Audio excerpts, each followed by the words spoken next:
आपको दिखाते हैं कि क्यों हनुमान चालीसा विवाद के बीच देश के शिक्षा मंत्री को शिक्षकों में हनुमान नजर आ रहे हैं। हम आपको बता दें कि धर्मेंद्र प्रधान इग्नू के दीक्षांत समारोह में पहुंचे तो वहां उन्होंने सभी प्रोफेसर्स को हनुमान बता दिया, अंजनी पुत्र बता दिया। साथ ही साथ हनुमान चालीसा विवाद का भी जिक्र कर दिया। वैसे इस वक्त महाराष्ट्र की राजनीति में हनुमान चालीसा को लेकर भूचाल आया हुआ है। निर्दलीय सांसद नवनीत राणा और उनके पति रवि राणा जेल काट रहे हैं और बीजेपी उद्धव ठाकरे सरकार के खिलाफ खड़ी हो गई है। दूसरा, हनुमान चालीसा पर हिंदुत्व को लेकर जंग छिड़ी हुई और इस तरह से बजरंगबली का जाप सियासत के दो धड़ों में बंट गया है। एक धड़ा जो हनुमान चालीसा का वॉल्यूम बढ़ा रहा है, दूसरा धड़ा जो हनुमान चालीसा का वॉल्यूम हाई करने वालों को जेल भेज रहा है। आज हम आपको दिखाएंगे कि महाराष्ट्र से लेकर मध्य प्रदेश तक और दिल्ली से लेकर हरिद्वार तक हनुमान चालीसा को लेकर क्रोध भड़क उठा। लेकिन इन सबके बीच पहले आपको दिखाते हैं कि मोदी सरकार के शिक्षा मंत्री को शिक्षा के मंदिर में कैसे साक्षात हनुमान नजर आ रहे हैं। देश भर में इन दिनों बीजेपी बजरंगबली को तगड़ा हाईलाइट कर रही है। अब इसके पीछे केवल आस्था है या फिर सियासत, ये हम नहीं कह सकते।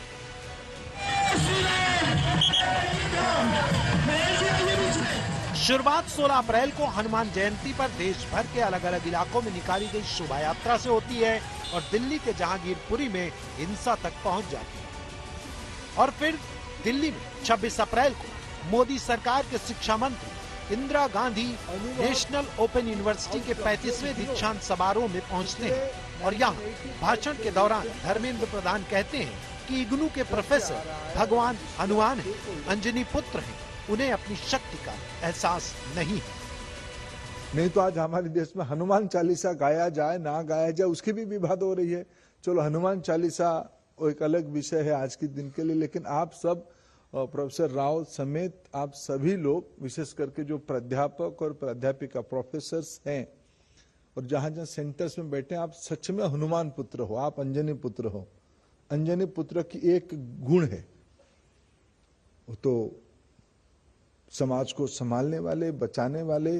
और ये कहा जाता है, कभी कभी किस साहित्यकार ने कहा कि हनुमान आदिवासी है, पिछड़ों की, गरीबों की, वंचितों की प्रतिनिधित्व करने वाला शक्ति के नाम है हनुमान। और उस हनुमान को अपना ताकत खुद मालूम नहीं था।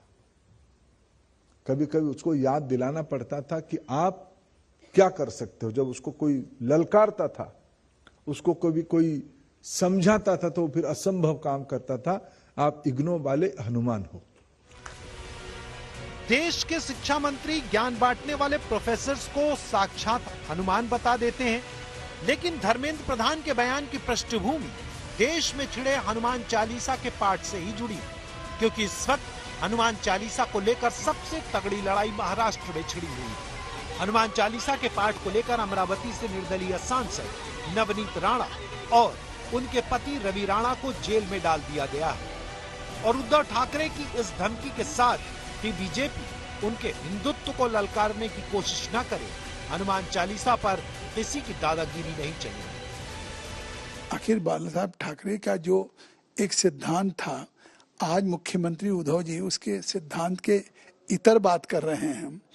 अगर कोई हनुमान चालीसा की बात कर रहा है तो नवनीत राणा को जेल भेजने की बात कर दिया या उनके पति को, तो मुझे लगता है तो दोहरा मानदंड है कि सत्ता में आ गए, सरकार चलाने के लिए अब उन सारे सिद्धांतों की तिलांजलि दे दी। जो लोग सही श्रद्धा से करते हैं ना, वो मंदिरों में, अपने घरों में करते हैं।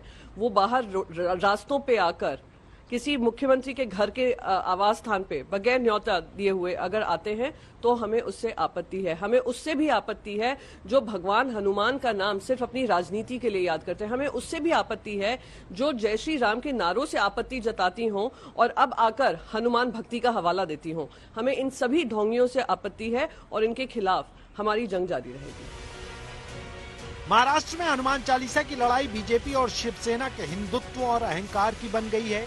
हरिद्वार में महाराष्ट्र की उद्धव सरकार के खिलाफ विरोध प्रदर्शन शुरू हो गया है। साधु संत हनुमान चालीसा और नवनीत राणा के समर्थन में उतर आए हैं और सीधे उद्धव ठाकरे के हिंदुत्व को ललकार रहे हैं। मुझे नहीं लगता बाला साहब ठाकरे के संतान है उद्धव ठाकरे। मुझे लगता है उनके सच्चे वारिस राज ठाकरे। बहुत सारे लोगों को लगता है मैं हमेशा हिंदूवादी को लेकर मैं बीजेपी का समर्थन करता हूं। मैं बीजेपी का समर्थन नहीं करता, मैं हर एक उस हिंदू समर्थक पार्टी का समर्थन करता हूं जो हिंदुओं का साथ देती है। मैं राज ठाकरे का भी समर्थन करूंगा और जो नवनीत राणा और रवि राणा है, दोनों निर्दलीय विधायक और निर्दलीय सांसद हैं, तो मैं उनका भी समर्थन करूंगा। उन्होंने क्या हनुमान चालीसा की तो मांग की है, और मुझे लगता आज यदि बाला साहब ठाकरे उनका स्वागत करते कि आप आइए, उद्धव ठाकरे उनका स्वागत करते, आइए हम आपका स्वागत करते, आप हनुमान चालीसा का पाठ करें, तो मुझे लगता है उद्धव का क्रेज बढ़ता, उद्धव ठाकरे जी का। लेकिन जेल में भेजने से उनका सेकुलरिज्म का जो फेस है, जो कांग्रेस के साथ उन्होंने पैचअप करके अपनी छवि को बनाया, वो सामने आ रही है। तो ऐसे लोगों का विरोध होना चाहिए और मैं सभी हिंदुओं से निवेदन करूंगा उसी पार्टी का समर्थन करें जो केवल हिंदुओं का समर्थन करे, चाहे वो बीजेपी हो, चाहे वो राज ठाकरे हो, चाहे वो निर्दलीय के रूप में नवनीत राणा हो या रवि राणा हो। हमें ऐसे लोगों का समर्थन करना चाहिए। हनुमान जी तो स्वयं संकट मोचन है, और जो लोग ये कार्य कर रहे हैं वो निश्चित ही हिंदू तो हो ही नहीं सकते। जो हिंदू होगा वो सदा ही हनुमान जी के साथ जुड़ा हुआ होगा, क्योंकि सभी के संकट मोचन हनुमान जी महाराज हैं। और जो हनुमान चालीसा के ऊपर ऐसे ऐसे विवाद खड़े कर रहे हैं वो निश्चित ही देशद्रोही हैं। उनके ऊपर उल्टा इस तरह का मुकदमे चलने चाहिए देशद्रोह के। महाराष्ट्र में उद्धव ठाकरे हनुमान चालीसा का लाउड स्पीकर शांत करवाकर निशाने पर आए हैं, लेकिन मध्य प्रदेश के इंदौर में हनुमान चालीसा फुल वॉल्यूम में चल रही है।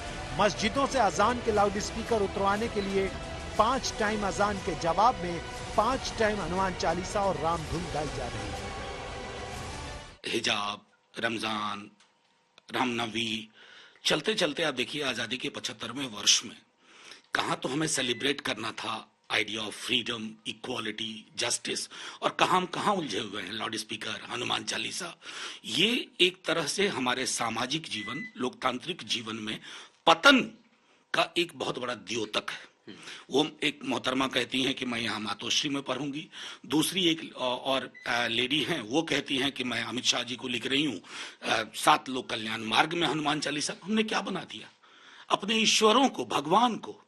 मैं समझता हूं कि अगर कभी कल्पना करिए, आपके माध्यम से मैं कहना चाहता हूं कि अगर सचमुच हनुमान जी की एंटिटी यहाँ वापस आ जाए तो सबसे पहले तो ऐसे भक्तों को बोलेंगे कि तुम तो मुझे समझे ही नहीं।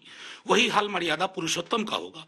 तो मूलतः हमने इन्हें राजनीतिक औजार बना के रख दिया है। जबकि दिल्ली के जहांगीरपुरी में आपने देखा कि हनुमान जयंती की शोभा यात्रा पर भड़की हिंसा का बवाल बुलडोजर की कार्रवाई तक पहुंच गया। लेकिन सच ये है कि हनुमान चालीसा का जाप क्रोध को शांत करने के लिए किया जाता है। यहाँ तो क्रोध भड़क रहा है। आज तक ब्यूरो।